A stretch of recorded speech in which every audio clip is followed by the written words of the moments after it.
Hello and good morning everyone. मुझे पता है कि कहीं ना कहीं आप लोग थोड़ा सा गुस्सा हो हमसे, क्योंकि साइंस का क्लास रुका हुआ है। तो बाबू बहुत सारे टाइप्स के प्रॉब्लम आ रहे हैं, क्योंकि लॉकडाउन है और लॉकडाउन में सब लोग अपने अपने घर पे बैठा हुआ है, कोई मोतिहारी है नहीं।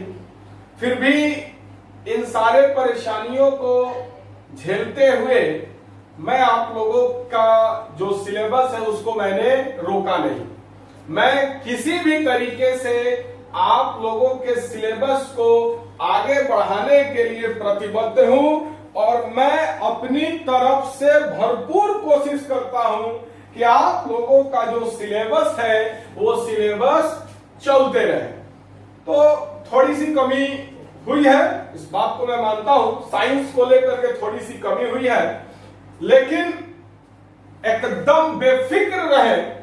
अब आज से आपको प्रतिदिन फिजिक्स, केमिस्ट्री या बायो में से किसी एक का वीडियो मिलेगा। मतलब डेली आपको साइंस का एक वीडियो निश्चित तौर पर आपको मिलेगा। इसलिए डोंट बी पैनिक, निश्चिंत रहे, भरोसा रखें। आज से मैं इसका ख्याल रखूंगा, आपको प्रतिदिन साइंस का एक वीडियो मिलेगा। तो आइए हम अभी शुरू करेंगे फिजिक्स। तो आइए फिजिक्स पढ़ा जाए। चलिए,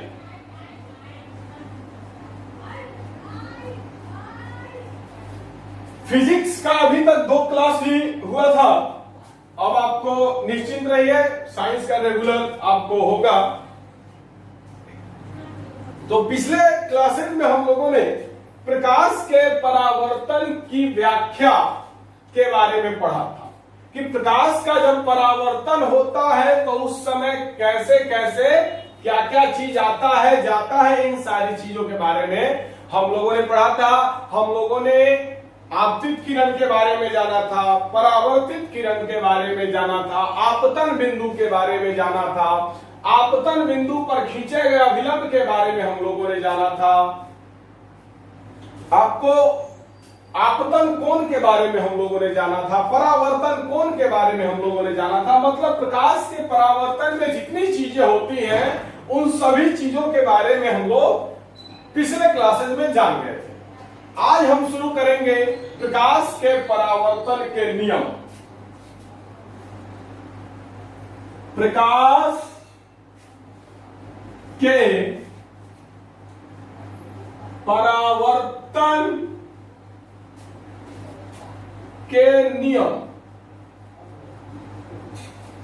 तो देखिए, बोर्ड एग्जाम में कैसे क्वेश्चन पूछता है थोड़ा सा समझिएगा। बोर्ड एग्जाम में ज्यादातर बोलता है कि प्रकाश के परावर्तन के कितने नियम हैं। यह ऑब्जेक्टिव क्वेश्चन है कि प्रकाश के परावर्तन के कितने नियम हैं, या फिर 2 नंबरिया पूछता है कि प्रकाश के परावर्तन के कितने नियम हैं एवं नियमों को लिखें। तो मतलब हम लोग क्या करते हैं कि हम लोग लिख देते हैं कि प्रकाश के परावर्तन के 2 नियम हैं। पहला नियम जो है वो लिख देते हैं, दूसरा नियम जो है वो लिख देते हैं। और कभी कभी आपको बोल देता है कि प्रकाश के परावर्तन के नियम लिखे एवं सचित्र वर्णन करें। तो उस समय हम लोग प्रकाश के परावर्तन का नियम लिखते हैं और नीचे फोटो बना करके उसको अच्छे से पूरा का पूरा दिखाते हैं। तो आइए आज आपको एक साथ तीनों सवाल का जवाब मैं आपको दे दूंगा। तो अब हम लोगों को देखना है प्रकाश के परावर्तन के नियम। तो समझिएगा, प्रकाश जो है वो जब किसी समतल सतह पर टकराती है, आपको पता है कि प्रकाश जब किसी चिकने सतह पर टकरा करके वापस लौट जाती है, इसी को प्रकाश का परावर्तन कहते हैं। आप लोग अच्छी तरीके से जानते हैं प्रकाश का परावर्तन क्या होता है। तो जब प्रकाश आती है और आकर टकरा कर वापस लौट जाती है तो उसको ध्यान में रख करके कुछ नियम बनाया गया। प्रकाश के परावर्तन का कुछ अपना एक नियम होता है और कुछ नियम होता है जिस नियम को परावर्तन के समय वह फॉलो करता है। उसी को कहते हैं प्रकाश के परावर्तन के नियम। तो सबसे पहला सवाल उठता है, प्रकाश के परावर्तन के कितने नियम होते हैं, उन नियमों को लिखें। तो देखिएगा, प्रकाश के परावर्तन के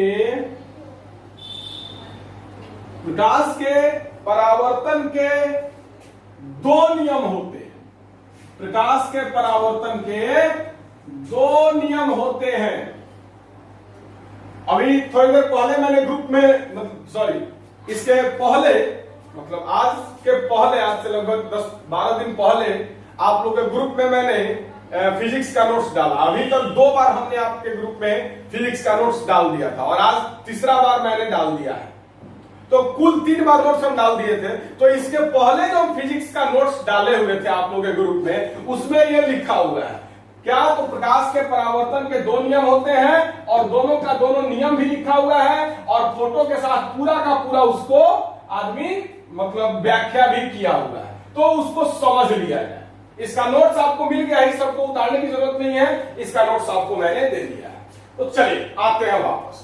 तो प्रकाश के परावर्तन के 2 नियम होते हैं। पहला नियम क्या होता है, तो पहला नियम होता है आपतित किरण, परावर्तित किरण एवं आपतन बिंदु पर खींचा गया अभिलंब तीनों एक ही तल में होते हैं, ये लिखा हुआ है। और दूसरा नियम है कि आपतन कोण और परावर्तन कोण बराबर होता है। मतलब आई आपतन कोण को आई से सूचित करते हैं, परावर्तन कोण को आर से सूचित करते हैं। तो आई और आर क्या होता है, बराबर होता है। तो आइए अब 1 बाय 1 समझा दें।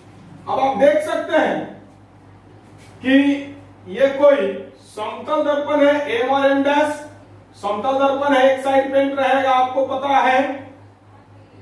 तो ये कोई समतल दर्पण है, ये कोई समतल दर्पण है। अब कोई प्रकाश का किरण आ रहा है, तो जो आता है उसको क्या कहते हैं, आपतित किरण कहते हैं। आकर के दर्पण पर इस बिंदु से टकरा रहा है, ये जो प्रकाश का किरण है ये आकर के दर्पण पर इस बिंदु से टकरा रहा है, इस बिंदु को आपतन बिंदु कहते हैं और टकरा कर वापस लौट जा रहा है। तो ये क्या हो गया, परावर्तित किरण हो गया। क्या हो गया, परावर्तित किरण हो गया। अब हम लोग आपतन बिंदु पर एक अभिलंब खींचते हैं, इसके बारे में काफी डिटेल से चर्चा हो चुका है। हम लोग आपतन बिंदु पर एक अभिलंब खींचते हैं, इसके बारे में काफी ज्यादा चर्चा हो चुका है। तो प्रकाश के परावर्तन के 2 नियम होते हैं। पहला नियम होता है आपतित किरण। मान लो ये, तो चलिए एओ क्या है, आपतित किरण है। एओ जो है, ये जो किरण है एओ जो आया है, ये क्या है, आपतित किरण है। ये जो ओबी गया है, ये जो किरण आया है ये क्या है, आपतित किरण है, इसका नाम है एओ। ये जो किरण गया है ये है परावर्तित किरण, इस किरण का नाम है ओबी। तो ओबी क्या है, परावर्तित किरण। और ये एनओ जो है ये क्या है, तो ओ बिंदु, ओ क्या है, आपतन बिंदु है। ये बिंदु ओ क्या है, आपतन बिंदु है। और इस पर हम लोग एक अभिलंब खींचे, मतलब 90 डिग्री का एगो कोण खींचे हैं। तो ये क्या है, एनओ क्या है, आपतन बिंदु पर खींचा गया अभिलंब। आपतन बिंदु पर खींचा गया अभिलंब। तो चलिए ध्यान दीजिएगा। तो सबसे पहला नियम है कि आपतित किरण, ये आपतित किरण है, परावर्तित किरण एवं आपतन बिंदु पर खींचा गया अभिलंब तीनों एक ही समतल में होते हैं। अब आप देख सकते हैं ये आपतित किरण है, ये परावर्तित किरण है, ये आपतन बिंदु पर खींचा गया अभिलंब है। ये तीनों का तीनों एक ही सतह पर है, एक ही तल पर है। ये तीनों का तीनों क्या है, एक ही तल पर है। तो यही है आपको प्रकाश के परावर्तन का पहला नियम। क्या, तो आपतित किरण, ये परावर्तित किरण और ये आपतन बिंदु पर खींचा गया अभिलंब, ये तीनों एक ही तल में होते हैं। आप देख सकते हैं ये तीनों का तीनों एक ही सतह में है, ये तीनों का तीनों जो है एक ही सतह पर है। तो तो यही हो गया प्रकाश के परावर्तन का पहला नियम कि आपतित किरण, परावर्तित किरण और आपतन बिंदु पर खींचा गया अभिलंब एक ही तल में होते हैं। दूसरा नियम क्या है, तो ये जो कोण बन रहा है आपतन कोण, आपतित किरण और आपतन बिंदु पर खींचे गए अभिलंब के बीच में जो कोण बनता है उसको आपतन कोण कहते हैं, आपको बताए हुए हैं। और आपतन कोण को आई से सूचित किया जाता है, ये चीज भी मैंने आपको पिछले क्लासेस में बताया हुआ है। तो ये हो गया आई, क्या हो गया आई, आपतन कोण। ये आपतित किरण है, ये आपतन बिंदु पर खींचा गया अभिलंब है, दोनों के बीच में जो कोण बना वो क्या है, आपतन कोण, उसको आई से सूचित करते हैं। उसके बाद ये परावर्तित किरण है, ये क्या है, परावर्तित किरण है, वो भी परावर्तित किरण है। ओने का एनो क्या है, आपतन बिंदु, ये आपको आपतन बिंदु पर खींचा गया अभिलंब है, ये आपको परावर्तित किरण है। तो ये परावर्तित किरण है और आपतन बिंदु पर खींचे गए अभिलंब के बीच में जो कोण बनता है, यहां पर जो कोण बन रहा है इसको परावर्तन कोण कहते हैं, आर से सूचित करते हैं, जो कि आपको पिछले क्लासेस में मैंने बताया है। तो दूसरा नियम कहता है प्रकाश के परावर्तन का क्या, तो आपतन कोण और परावर्तन कोण बराबर होता है। मतलब आपतन कोण बराबर परावर्तन कोण, मतलब आई बराबर आर। ये आपतन कोण हो गया, ये परावर्तन कोण हो गया, ये दोनों का दोनों क्या होता है, बराबर होता है। मतलब कोण आई और आर क्या होता है, बराबर होता है। अगर मान लीजिए आई बराबर 30 डिग्री है तो आर बराबर भी 30 डिग्री होगा।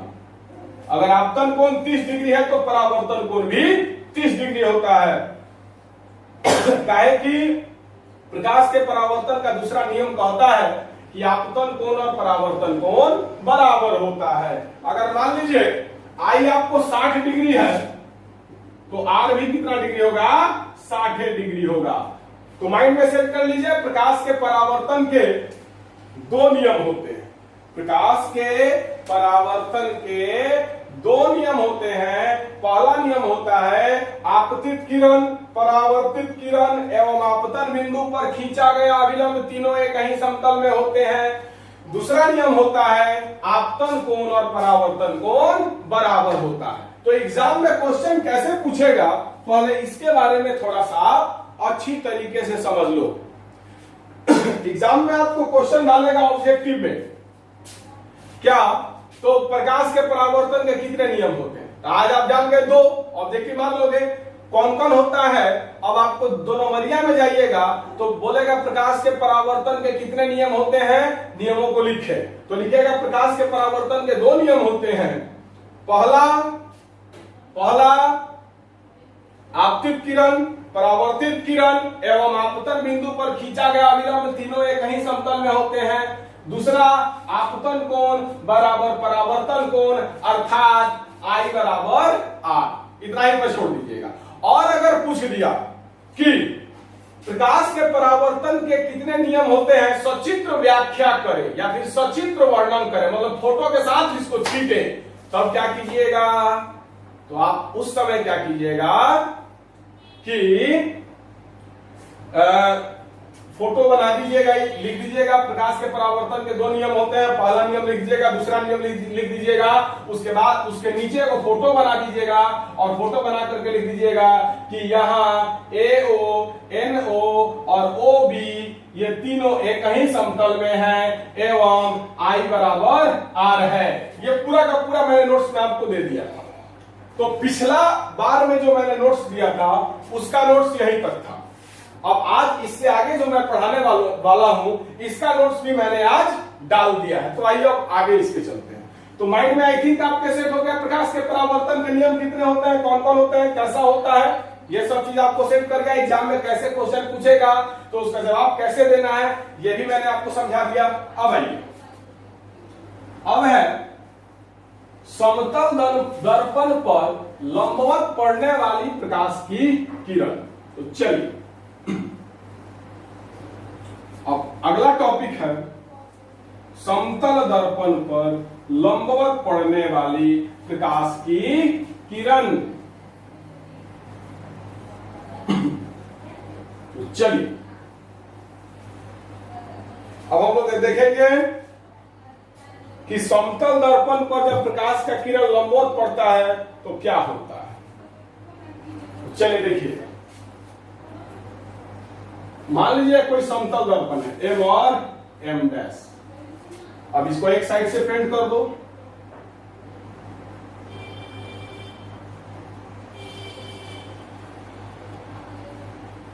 अब मान लो ये एम एम डैश क्या है, कोई समतल दर्पण है। अब मान लो कि कोई प्रकाश का किरण जो है एकदम सीधे आ गई, कोई प्रकाश का किरण है। अब मान लो ये समतल दर्पण है, ये क्या है, समतल दर्पण है। अब मान लो कोई प्रकाश का किरण सीधे आ गया, मतलब लंबवत आ गया, मतलब आपको समतल दर्पण के साथ 90 डिग्री का कोण बनाते हुए। तो आइए मान लो प्रकाश का कोई किरण लंबवत आ गया, आप देख सकते हो ये कोई प्रकाश का किरण है, ये प्रकाश का किरण समतल दर्पण पर लंबवत पड़ रहा है। तो माइंड में सेट कर लीजिए, समतल दर्पण पर लंबवत पड़ने वाली प्रकाश की किरण दर्पण से परावर्तन के बाद पुनः उसी पथ पर वापस लौट जाती है। तो माइंड में सेट कर लीजिएगा, ये समतल दर्पण है, इस समतल दर्पण पर अगर कोई प्रकाश का किरण सीधे आ रहा है, मतलब डायरेक्ट आ रहा है, एकदम खड़े आ रहा है, ये क्या है, देख रहे हो आप, प्रकाश का किरण एकदम खड़े आया इस समतल दर्पण। तो माइंड में सेट कर लीजिए, समतल दर्पण पर अगर प्रकाश का किरण खड़े आता है, मतलब लंबवत आता है, तो जिस रास्ते आता है, इस रास्ते आया, उसी रास्ते वापस चला जाता है। तो माइंड में सेट कर लीजिए कि समतल दर्पण पर लंबवत पड़ने वाली प्रकाश की किरण दर्पण से परावर्तन के बाद उसी पथ पर वापस लौट जाती है। तो चलिए ध्यान दीजिएगा, ये एक समतल दर्पण है। अब मान लो कोई किरण है एओ, ये बिंदु O क्या है, आपतन बिंदु है, किरण AO क्या है, आपतित किरण है, और OA क्या हो जाएगा, परावर्तित किरण। AO, ये AO मतलब जो आया आपतित किरण आकर के टकराया बिंदु O पर, तो जिस बिंदु पर टकराता है वो आपतन बिंदु हो जाता है, और फिर जिस रास्ते आया उसी रास्ते वापस भी चला गया। अगर प्रकाश का किरण समतल दर्पण पर लंबवत आता है तो फिर उसी रास्ते वापस भी चला जाता है, मतलब जिस रास्ते आएगा उसी रास्ते वापस चला जाएगा। तो परावर्तित किरण क्या हो जाएगा, OA क्या हो जाएगा, परावर्तित किरण। अब आपतन बिंदु पर खींचा गया अभिलंब भी यही हो जाएगा, AO ही आपतन बिंदु पर खींचा गया अभिलंब हो जाएगा। क्लियर। अब आइए, उसके बाद यहां पर जो कोण है आपतन कोण, ये तो आपतन कोण बनेगा ही नहीं, क्योंकि अभिलंब जो है वो आपतित किरण के ऊपर ही है। तो मतलब इसको आपतित किरण बोलो, परावर्तित किरण बोलो, अभिलंब बोलो, तीनों का काम ये कर रहा है। तो यहां पर आपतन कोण 0 डिग्री का होगा, यहां पर कोण I जो है, मतलब आपतन कोण जो है वो 0 डिग्री का बनेगा, मतलब बनेगा ही नहीं। तो I बराबर क्या हो जाएगा, आपतन कोण बराबर हो जाएगा 0 डिग्री, और परावर्तन कोण बराबर भी हो जाएगा 0 डिग्री। तो माइंड में सेट कर लीजिए, ऑब्जेक्टिव डालता है कि समतल दर्पण पर लंबवत पड़ने वाली प्रकाश की किरण दर्पण से परावर्तन के बाद उसी पथ पर वापस लौट जाती है। क्लियर। आपतित किरण, परावर्तित किरण और आपतन बिंदु पर खींचा गया अभिलंब, ये तीनों जो है एक ही रेखा में दर्शाया जा सकता है। इस तीनों को एक ही लाइन से दिखाया जा सकता है। और जब प्रकाश का किरण समतल दर्पण पर लंबवत पड़ता है तो आपतन कोण 0 डिग्री होता है और परावर्तन कोण भी 0 डिग्री होता है। चलिए लिख लीजिए, यहां पर मैं बोल रहा हूं, लिख लीजिएगा, कापी कलम उठाइए और लिखिए, मैं बोल रहा हूं, स्टार दे करके लिखिएगा। समतल दर्पण पर लंबवत पड़ने वाली प्रकाश की किरण पुनः उसी दर्पण से परावर्तन के बाद पुनः उसी रास्ते वापस लौट जाती है। इस समय आपतन कोण और परावर्तन कोण दोनों 0 डिग्री का होता है। ये बात लिख लीजिएगा। क्या? तो समतल दर्पण पर लंबवत पड़ने वाली प्रकाश की किरण दर्पण से परावर्तन के बाद पुनः उसी रास्ते वापस लौट जाती है, और इस समय आपतन कोण और परावर्तन कोण 0 डिग्री होता है। क्लियर? अब आगे बढ़ते हैं। अब हम लोग आएंगे, अब यहां से थोड़ा सा पढ़ाने का तरीका मैं चेंज करूंगा। इसके बाद नॉर्मली हम लोग प्रतिबिंब वगैरह पढ़ते हैं, उसके बाद समतल दर्पण पर बने प्रतिबिंब की विशेषताएं पढ़ते हैं। लेकिन ऑनलाइन क्लास है, आपको बेहतरीन ढंग से समझाना भी मेरी जिम्मेदारी है, और यही कारण है कि अब इसके बाद हम लोग दर्पण पढ़ेंगे। अब हम अपना स्टाइल कुछ बदल दिए हैं फिजिक्स पढ़ाने का। ऑनलाइन में फिजिक्स पढ़ाने का स्टाइल हम बदल दिए हैं, तो पढ़िए, कोई दिक्कत नहीं, पूरा चैप्टर कंप्लीट हो जाएगा, कोई उसमें ये नहीं है। आपको मतलब रीअरेंजिंग कर दिए हैं, अब कब किस टॉपिक को पढ़ाना है वो डिसाइड है। तो अब हम लोग अभी हम लोग पढ़े हैं कि समतल दर्पण पर लंबवत अगर प्रकाश का किरण पड़ता है तो क्या होता है। अब इसके बाद हम लोग पढ़ेंगे दर्पण। अब हम लोग क्या पढ़ेंगे, दर्पण के बारे में। क्या पढ़ेंगे, दर्पण के बारे में। दर्पण का अंग्रेजी होता है मिरर। दर्पण मुख्यतः दो प्रकार के होते हैं, तीन प्रकार भी होता है। तो तीन प्रकार नहीं बोलने के पीछे कुछ कारण है, क्योंकि तीसरा प्रकार होता है लेकिन उसका कुछ खास उपयोग नहीं होता है। तो दर्पण मुख्यतः दो प्रकार के होते हैं। पहला होता है समतल दर्पण, प्लेन मिरर, प्लेन मिरर, और दूसरा होता है गोलीय दर्पण, स्फेरिकल मिरर।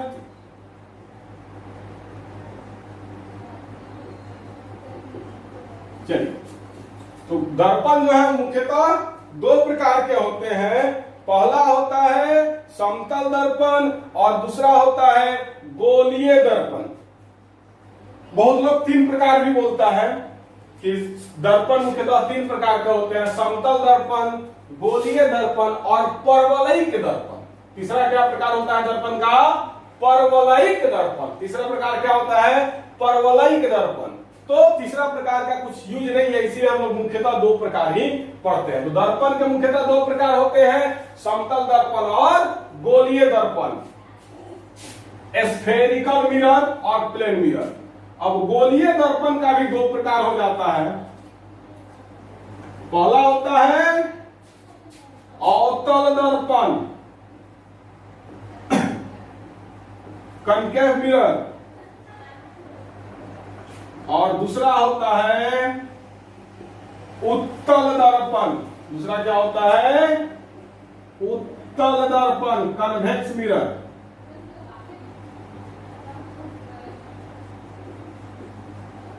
चलिए पहले वीडियो को रोक करके जरा इसको उतार लीजिए, उसके बाद हम वन बाय वन सबको छीटेंगे। अभी वीडियो को रोक करके पहले इसको उतार लो।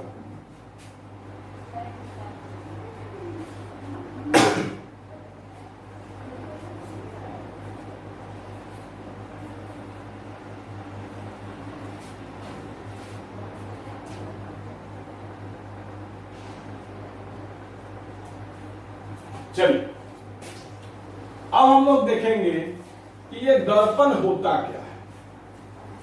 तो आइए,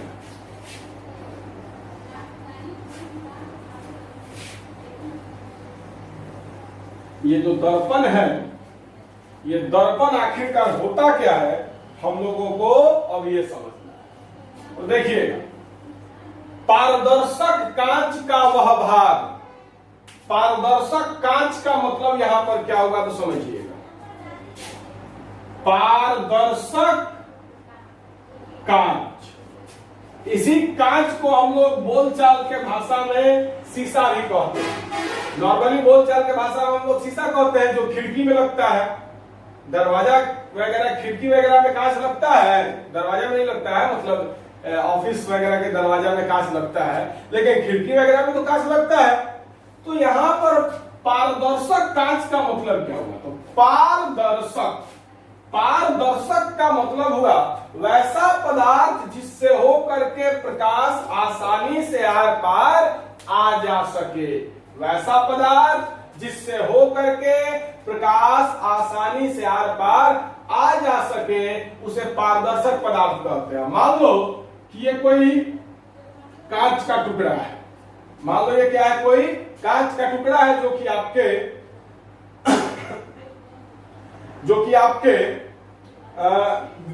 खिड़की वगैरह में लगता है, जो आपके खिड़की और जंगला वगैरह में लगता है, वही मान लो ये कांच का टुकड़ा है। तो इस कांच के टुकड़ा से प्रकाश जो है आसानी से आर पार चला जाता है। प्रकाश आया और आकर के चला गया, इसमें कोई लफड़ा नहीं होता है। इस कांच को प्रकाश आसानी से पार कर जाता है, तो इसीलिए इसको बोला जाता है पारदर्शक कांच। पारदर्शक कांच मतलब ऐसा कांच जिसको कि प्रकाश आसानी से आर पार कर सके। ये कांच है, ये प्रकाश का जो किरण है ये इस कांच को आसानी से आर पार कर जा रहा है, तो इसको क्या कहेंगे, पारदर्शक कांच। तो पारदर्शक कांच का वह भाग, पारदर्शक कांच का वह भाग जिसका एक सतह रजतित किया गया, पारदर्शक कांच का वह भाग जिसका एक सतह रजतित किया गया हो। अब मान लो मैं आपको एक एग्जांपल बता रहा हूं, देखिएगा। अब मान लो ये कोई कांच का टुकड़ा है, ये कोई कांच का एक भाग है। बात को ध्यान से समझिएगा। मान लो ये कांच का कोई एक भाग है, ये क्या है, कांच का एक टुकड़ा है, कांच का एक भाग है। आपके खिड़की में जो कांच लगा हुआ है, आपके मतलब खिड़की वगैरह जो है, जंगला वगैरह जो है, उसमें जो कांच लगा हुआ है, मान लो ये वही एक कांच का टुकड़ा है, एक कांच का भाग है। अब इसमें दो सतह होता है, एगो सतह ऊपर हो गया, एगो सतह नीचे हो गया। अगर बाय द वे 2 मिनट के लिए मान लेता हूं मैं, 2 मिनट के लिए मान लो कि यह एक कांच का टुकड़ा है।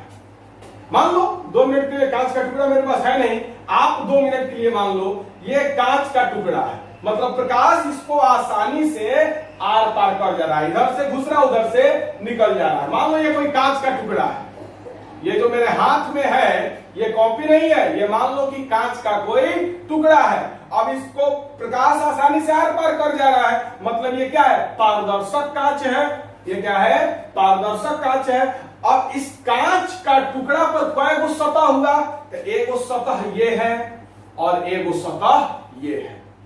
एगो सतह कांच का ये है और एगो सतह कांच का ये है, 2 सतह हुआ। तो पारदर्शक कांच का वह भाग, मतलब पारदर्शक कांच का वह टुकड़ा जिसका एक सतह रजतित किया गया हो, रजतित का मतलब पेंट किया गया हो। तो आप मान लो कि ये कोई पारदर्शक कांच का टुकड़ा है जो आपके खिड़की वगैरह में लगा हुआ है, इसका 2 सतह है। अगर मान लो इसके एक सतह को, मान लो इस सतह को हम पेंट कर दे रहे हैं, रजतित कर दे रहे हैं, तो फिर दूसरे सतह से आप मुंह देख सकते हैं, दूसरे सतह से आप आराम से आपका मुंह दिखाई देगा। लेकिन वही अगर आप इसको पेंट नहीं कीजिएगा तो आप अपना मुंह नहीं देख पाइएगा, काहे कि प्रकाश इधर से घुसेगा, उधर से निकल जाएगा, तो उस समय ये दर्पण नहीं होगा। लेकिन जब हम लोग इसके एक सतह को रजतित कर देते हैं, इसके एक सतह को पेंट कर देते हैं, तो दूसरे सतह से प्रकाश का परावर्तन होना शुरू हो जाता है। ठीक है, अब आइए इसको फोटो से समझा जाए। अब मान लो ये कांच का कोई टुकड़ा है, M और M डैश। अब मान लो इसका 2 सतह है, एक सतह ये है और एक सतह ये है। अब अगर एक सतह को हम लोग पेंट कर दे, अब मान लो कांच के एक सतह को हम लोग पेंट कर दिए, तो फिर प्रकाश का परावर्तन किस सतह से होगा, इस सतह से होगा। प्रकाश आएगा, इस सतह पर टकरा करके परावर्तित हो जाएगा, वापस लौट जाएगा। तो पारदर्शक कांच का वह भाग जिसका एक सतह रजतित किया गया हो तथा दूसरे सतह से प्रकाश का परावर्तन होता हो। ये एक पारदर्शक कांच का एक टुकड़ा था, एक भाग था, इसका एक सतह हम लोग पेंट कर दिए, तो दूसरे सतह से क्या होने लगा, प्रकाश का परावर्तन होने लगा। तो इसी को क्या कहते हैं, दर्पण कहते हैं। क्या कहते हैं, दर्पण कहते हैं। अब मान लीजिए ये भी एक दर्पण है, 2 मिनट के लिए मान लो ये क्या है, कांच का एक टुकड़ा है। मान लो कि ये कांच का एक टुकड़ा है, अभी पारदर्शक है, प्रकाश इधर से घुसेगा, उधर से निकल जाएगा।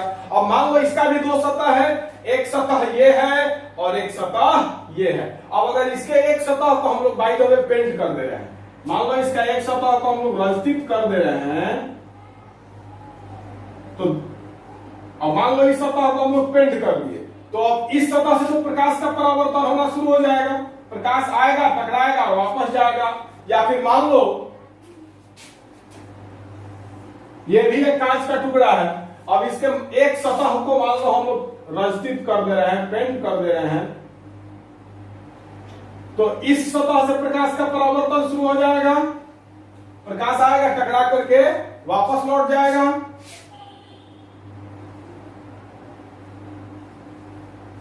तो माइंड में सेट कर लीजिएगा, पारदर्शक कांच का वह भाग, मतलब जो हम लोग खिड़की वगैरह में लगाते हैं जो कांच, वही होता है पारदर्शक कांच, मतलब जिसको प्रकाश आसानी से आर पार कर सके। तो पारदर्शक कांच का वह भाग जिसका एक सतह रंजित किया गया हो, कांच में दो भाग होता है, अभी आपको कॉपी से एग्जांपल दिखाया है, जिसका एक भाग रंजित किया गया, देख सकते हैं आप, एक और भाग तीनों में रंजित किया गया है, मतलब पेंट किया गया है, और दूसरे भाग से मतलब दूसरे सतह से प्रकाश का परावर्तन होता है। अब इस सतह से प्रकाश का परावर्तन हो रहा है, प्रकाश आ रहा है, टकरा कर वापस लौट जा रहा है, यहां भी दूसरे सतह से प्रकाश का परावर्तन हो रहा है, यहां भी दूसरे सतह से प्रकाश का परावर्तन हो रहा है। तो इसी को क्या कहते हैं, दर्पण कहते हैं। क्या कहते हैं, दर्पण कहते हैं। तो माइंड में सेट कर लीजिएगा, पारदर्शक कांच का वह भाग जिसका एक सतह रंजित किया गया हो तथा दूसरा सतह से प्रकाश का परावर्तन होता हो, दर्पण कहलाता है। आई थिंक क्लियर हो गया होगा। अब आइए इसके बाद हम लोग चर्चा करते हैं समतल दर्पण के बारे में। क्या, समतल दर्पण के बारे में। सबका नोट्स आपको आज मैंने डाल दिया है, ये सब आप लोग उतार लेना। दर्पण के बाद अब हम लोग जानेंगे दर्पण का जो दो प्रकार होता है, समतल दर्पण और गोलीय दर्पण, उसके बारे में। तो चलिए तो अब हम लोग जानेंगे समतल दर्पण के बारे में। तो समतल दर्पण यहां नाम से ही स्पष्ट हो रहा है, समतल। क्या, समतल मतलब बराबर, समतल मतलब जो सतह है वो सतह क्या है, बराबर है। समतल, समय जोड़ तल, तल बोले तो सतह और सम बोले तो बराबर, मतलब सतह क्या हो, बराबर हो। जैसे ये मान लो एक दर्पण है, एक सतह रंजित किया गया हो, कांच का वह टुकड़ा जिसका एक सतह रंजित किया गया हो, दर्पण कहलाता है। मान लो ये दर्पण है, तो आप देख सकते हैं कि इसका जो सतह है ये क्या है, समतल है, सतह जो है वो बराबर है, इसका जो सतह है ये सतह क्या है, बराबर है। तो वैसा दर्पण जिसका परावर्तक सतह समतल हो, समतल दर्पण कहलाता है। तो आप देख सकते हैं कि इसका तो एक सतह, नीचे वाला सतह हम लोग रंजित कर दिए, पेंट कर दिए, तो ऊपर वाले सतह को परावर्तक सतह कहते हैं। परावर्तक सतह के बारे में भी पिछले क्लासेस में मैंने आपको बताया हुआ था। तो ऊपर वाला जो सतह है यही ना होगा परावर्तक सतह। तो प्रकाश का किरण आ रहा है और आकर के टकरा करके वापस जा रहा है, मतलब प्रकाश का जो परावर्तन है ये इसी सतह से हो रहा है। तो जिस सतह से प्रकाश का परावर्तन होता है उसको परावर्तक सतह कहते हैं।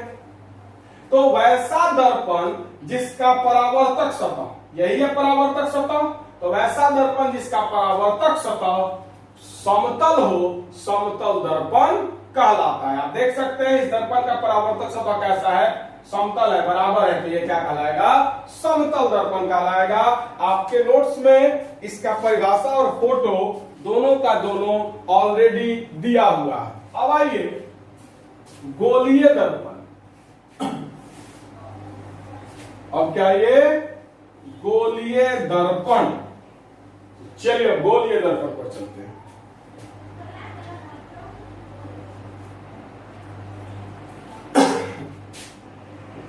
गोलीय दर्पण। तो गोलीय दर्पण नाम से ही स्पष्ट हो रहा है कि गोल, नाम से क्या हो रहा है, स्पष्ट हो रहा है गोल। तो वैसा दर्पण जो किसी पारदर्शक खोखले गोले का एक भाग हो, जिसका एक सतह रचित किया गया हो तथा दूसरे सतह से प्रकाश का परावर्तन होता हो, गोलीय दर्पण कहलाता है। परिभाषा से कुछ पल्ले नहीं पड़ा, तो आइए अब इसको व्याख्या किया जाए कि क्या मामला है। तो देखिए, जैसे टेनिस का बॉल समझ रहे हैं, टेनिस का बॉल, गेंद, वो क्या होता है, गोल होता है। टेनिस का जो बॉल होता है वो क्या होता है, गोल होता है। तो वैसे ही मान लो कांच का कोई बॉल है, कांच का कोई बॉल है, तो कांच का जो बॉल है वो कैसा होगा, पारदर्शक होगा। अगर कोई बॉल है, कोई गेंद है, कोई गोला है, तो वो अगर कांच का है तो वो क्या होगा, पारदर्शक होगा। मतलब इधर से लाइट मारेंगे, और मान लो ये कोई गोला है, मान लो ये टेनिस का कोई बॉल है, कोई गोला है, और ये कांच का है। ये गोला है, टेनिस का बॉल जो होता है ना, उसी को गोला कहते हैं। टेनिस का बॉल चाहे प्लास्टिक का बॉल जो होता है उसको क्या कहते हैं, गोला कहते हैं।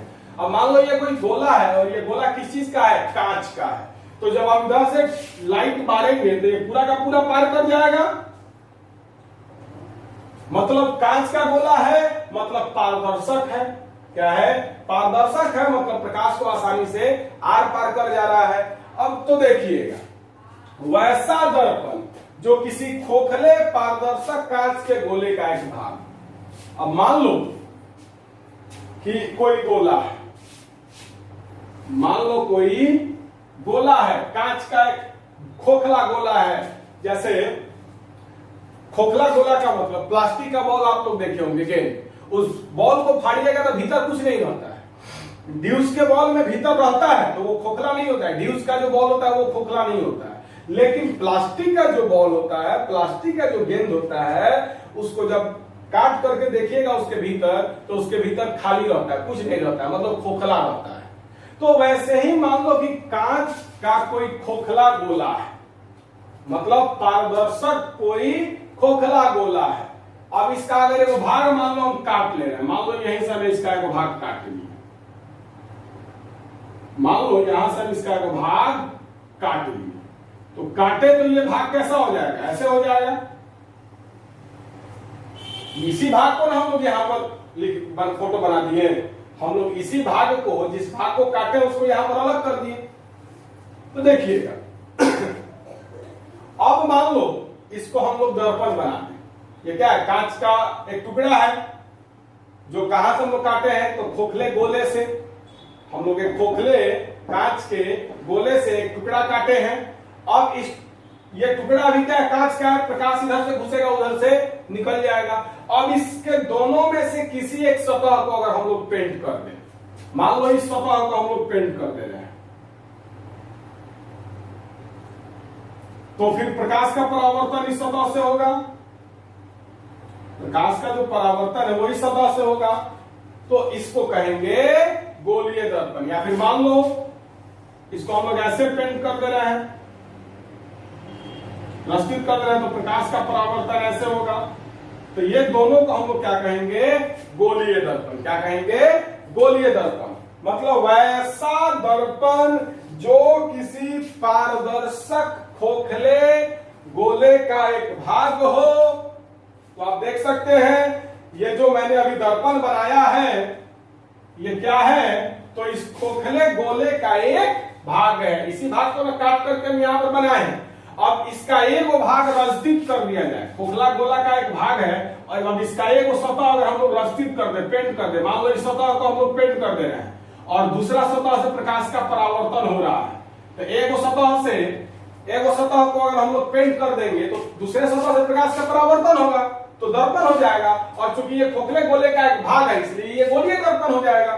तो चलिए माइंड में सेट कर लीजिएगा, वैसा दर्पण जो किसी खोखले पारदर्शक कांच के गोले का एक भाग हो, जिसका एक सतह रचित किया गया हो तथा दूसरे सतह से प्रकाश का परावर्तन हो रहा हो, गोलीय दर्पण कहलाता है। चलिए इसका परिभाषा मैंने आपको दे दिया है।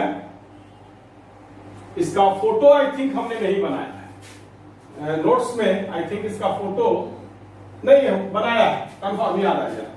नोट्स में मैंने इसका फोटो बनाया है, आप गोलीय दर्पण का फोटो नोट्स से उतार सकते हैं। अब गोलीय दर्पण जो है वह मुख्यतः दो प्रकार का होता है। गोलीय दर्पण जो है वो कैसा, कितने प्रकार का होता है? तो गोलीय दर्पण मुख्यतः दो प्रकार का होता है। पहला होता है अवतल दर्पण। पहला क्या होता है? अवतल दर्पण। और दूसरा होता है उत्तल दर्पण। क्या होता है?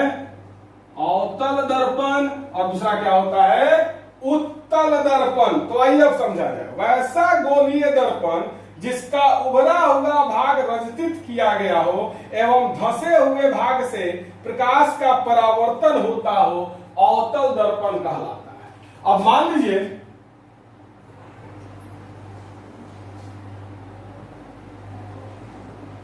तो आप लोग देख सकते हैं, यह किसी ना किसी खोखले कांच के गोले का एक भाग है। मतलब ये, इसको अगर हम लोग एक सतह को पेंट करेंगे तो ये गोलीय दर्पण हो जाएगा। ये भी आप लोग देख सकते हैं कि किसी ना किसी खोखले कांच के गोले का एक भाग है, तो ये भी क्या है? गोलीय दर्पण ही है। अब वैसा दर्पण जिसका उभरा हुआ सतह, वैसा गोलीय दर्पण, ये भी गोलीय दर्पण, ये भी गोलीय दर्पण है, क्योंकि ये दोनों निकला कहां से?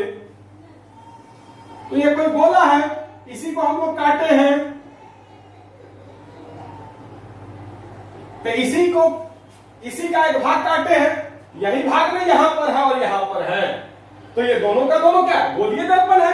अब देखिएगा, तो वैसा गोलीय दर्पण जिसका उभरा हुआ सतह, उभरा हुआ मतलब निकला होगा, उभरा हुआ का मतलब निकला हुआ, तो देखिएगा वैसा गोलीय दर्पण जिसका उभरा हुआ सतह रचित किया गया, जिसका उभरा हुआ सतह रचित किया गया है। तो आप देख सकते हैं गोलीय दर्पण है, इसका उभरा हुआ सतह यही ना, दो सतह है, एगो ये सतह है, एगो ये सतह है। तो उभरा हुआ सतह रचित किया गया, मतलब मान लो ये जो उभरा हुआ सतह है इसको हम लोग पेंट कर दिए, ये हम लोग पेंट कर रहे हैं। मान लो उभरा हुआ सतह को हम लोग क्या कर दिए? पेंट कर दिए। अब प्रकाश का परावर्तन जो है वो धसे सतह से होगा, तो उभरा हुआ सतह हम लोग पेंट कर दिए, और ये क्या है? धसा हुआ सतह है। तो उभरे हुए सतह को अगर हम लोग पेंट कर दे रहे हैं तो प्रकाश का परावर्तन जो है वो धसे हुए सतह से होगा, तो उसको क्या कहेंगे? अवतल दर्पण कहेंगे। तो बाबू माइंड में सेट कर लीजिए, वैसा गोलीय दर्पण, ये भी गोलीय दर्पण है, ये भी गोलीय दर्पण है। तो वैसा गोलीय दर्पण जिसका उभरा हुआ सतह रचित किया गया हो, मतलब पेंट किया गया हो, एवं धसे हुए सतह से प्रकाश का परावर्तन होता हो, अवतल दर्पण कहलाता है। इसके बाद आइए उत्तल पर। वैसा गोलीय दर्पण जिसका धसा हुआ सतह रचित किया गया हो, आप देख सकते हैं इस फोटो में, इस गोलीय दर्पण का धसा हुआ सतह को रचित किया गया है, तो फिर प्रकाश का परावर्तन उभरे हुए सतह से होगा। तो देखिएगा, प्रकाश का परावर्तन ऐसे हो गया उभरे हुए सतह से, तो वैसा गोलीय दर्पण जिसका धसा हुआ सतह रचित किया गया हो एवं उभरे हुए सतह से प्रकाश का परावर्तन हो रहा हो, उत्तल दर्पण कहलाता है। तो चलिए ध्यान से समझिएगा, आज हमने आपको दर्पण के बारे में बताया। दर्पण का हम दो प्रकार मुख्यतः, समतल दर्पण, गोलीय दर्पण, और गोलीय दर्पण का भी दो प्रकार, अवतल दर्पण और उत्तल दर्पण। दर्पण क्या होता है? तो कांच का वह भाग जिसका एक सतह रचित किया गया हो, दूसरा सतह से प्रकाश का परावर्तन होता हो, दर्पण कहलाता है। समतल दर्पण तो वैसा दर्पण जिसका परावर्तक सतह समतल हो, सतह बराबर हो, समतल दर्पण कहलाता है। गोलीय दर्पण तो पारदर्शक खोखले कांच के गोले का एक भाग जिसका एक सतह रचित किया गया हो तथा दूसरे सतह से प्रकाश का परावर्तन होता हो, गोलीय दर्पण कहलाता है। अवतल दर्पण वैसा गोलीय दर्पण जिसका उभरा हुआ सतह रचित किया गया हो तथा धसे हुए सतह से प्रकाश का परावर्तन होता हो, अवतल दर्पण कहलाता है। वैसा गोलीय दर्पण जिसका धसा हुआ सतह स्थित किया गया हो एवं उभरे हुए सतह से प्रकाश का परावर्तन होता हो, उत्तल दर्पण कहलाता है। तो आज दर्पण का कहानी यहीं पर खत्म है। दर्पण के बारे में मैंने आपको बता दिया। अब कल हम लोग पढ़ेंगे गोलीय दर्पण के विभिन्न पदों के बारे में। मतलब हम लोग गोलीय दर्पण मतलब अवतल दर्पण और उत्तल दर्पण के अंदर घुसेंगे कि कहां पर क्या क्या मामला होता है। गुस्साइए मत, आप लोग का क्लास जो है वो रेगुलर होगा। और आज जो मैंने आपके ग्रुप पे नोट्स डाला है, ये फिजिक्स का तीसरा नोट्स है। तो तीसरे नोट्स में इस सबका चर्चा मैंने किया हुआ है। और आज मैंने प्रकाश के परावर्तन से शुरू किया है। तो प्रकाश के परावर्तन का चर्चा मैंने आज के पहले जो नोट्स डाला था उसमें किया था। तो ठीक है, फिर कल मिलते हैं। बहुत बहुत धन्यवाद। Have a nice day.